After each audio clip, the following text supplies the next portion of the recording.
Hey new anglers, Dave Brown here from Okuma Fishing Tackle. In this week's episode of Tune Up Tuesday, we're going to talk about using a bait feeder reel for trout fishing.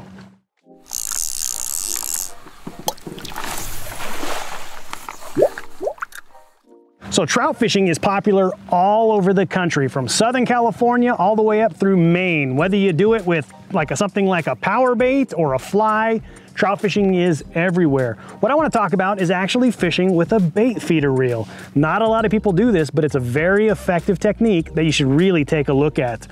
So what's real unique about the bait feeder reel is this little on-off switch right in the back here.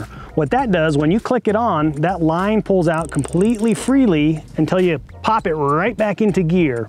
Once you do that, you're back at your full drag pressure. So what's really cool about fishing trout with a bait feeder reel is the fact that when you're fishing some kind of floating bait, like a dough bait or an inflated night crawler, and it's sitting on the bottom with that slip sinker type of rig, when that trout bites, it pulls your line and it has zero tension and doesn't even know that it's hooked into a line at all. Once you feel that and your line and your rod starts switching, really all you got to do is pop that dude back into gear and you're at full drag again.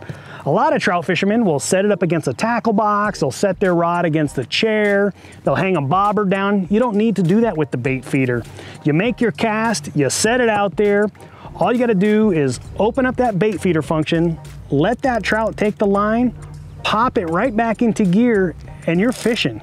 Set that hook, catch that trout. Really cool, very underutilized technique, but something you should check out.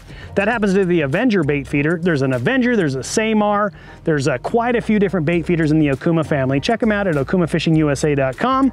But I appreciate y'all checking in. For more tips, tricks, and techniques, make sure you visit okumafishingusa.com.